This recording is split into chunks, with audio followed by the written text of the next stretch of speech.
When people discuss the differences between Quake World and CPM Movement, you may have heard the claim that you cannot bunny hop sideways in CPM. This claim can be both true or false depending on how you define the term bunny hopping.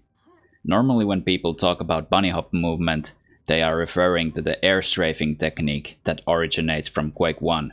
In this technique, you're using your strafe keys to turn 90 degrees away from the direction of your velocity. You can also do this exact same thing sideways by using your forward and back keys. The behavior and mobility is no different, and you're also gaining speed the same way. In Quake 1 or Quake World, this is a pretty trivial task.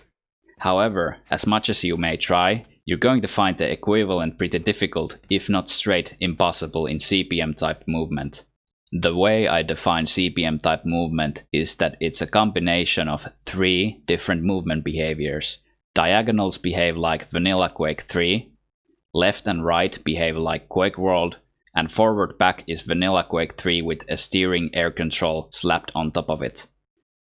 Of course, there's more to CPM movement, but it's usually the first thing you see implemented in games aiming to replicate the CPM movement.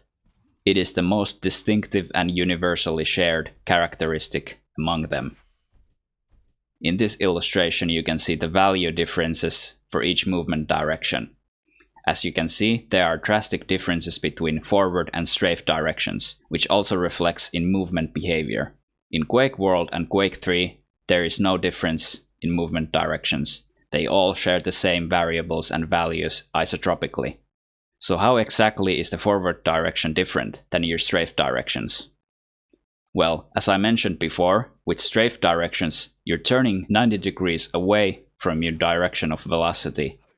A simpler way to imagine it is that you're grabbing a pole with either your left or right hand, and then your forward momentum causes you to spin around it.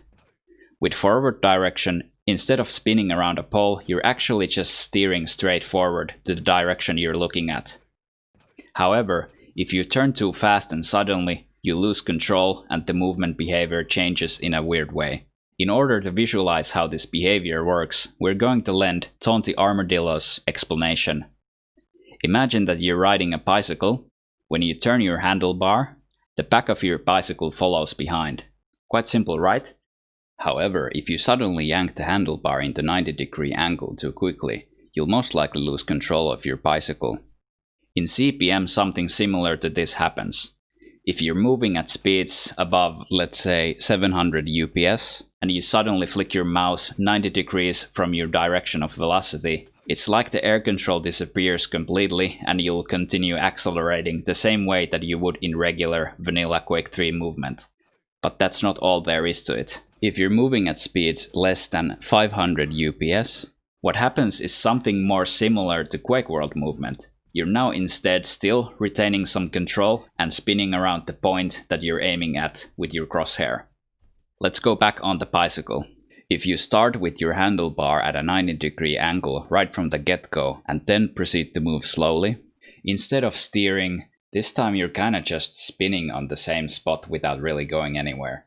So figuratively speaking, this is kinda what's going on in CPM when you're steering forward at a 90-degree angle. Obviously, CPM physics aren't like real-life physics, but this is the best metaphor that I can think of that illustrates the steering behavior and why the behavior seemingly changes when you're out of control. So I hope that answers your question as to how you can bunny hop sideways in CPM movement. This is as close to it as you can get. Is there any actual utility to moving like this in CPM? Well, yeah. In theory, if it worked perfectly, you could be able to do things such as bunny hopping around your opponent while you're shafting them with your LG simultaneously.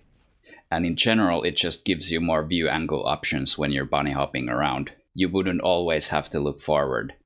But in all honesty, well, first of all, it's very hard to control, and secondly, you don't gain any speed while you're doing it. It just simply doesn't work like regular Quake movement. I don't remember seeing anyone using it effectively ever. And even if you somehow master these wonky controls, I don't believe the benefits pay off your effort. So if you can't bunny hop sideways, can you at least steer sideways? Nope.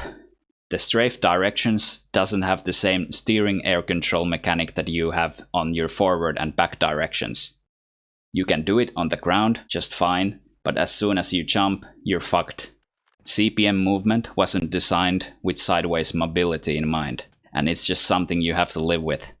If you think you can pull it off and prove me wrong, I think that would be amazing to see. If there's any way to push the skill ceiling of CPM movement any further, I think this is the way. I've noticed that in Xonotic, moving sideways is a little bit easier, because there you can actually steer sideways more than what is typical in CPM type movement. But it's still not perfect. If you want to experience isotropic air control in its full glory and effect, go play Quake World. It's very intuitive and the controls won't be fighting with you. If you need help visualizing the bunnyhop turning behavior, I have another video just for that in my channel. Or if you wanna know how Quake World or Quake 3 movement works, I got some of that too. I hope this video was helpful. Thank you for watching. Bye.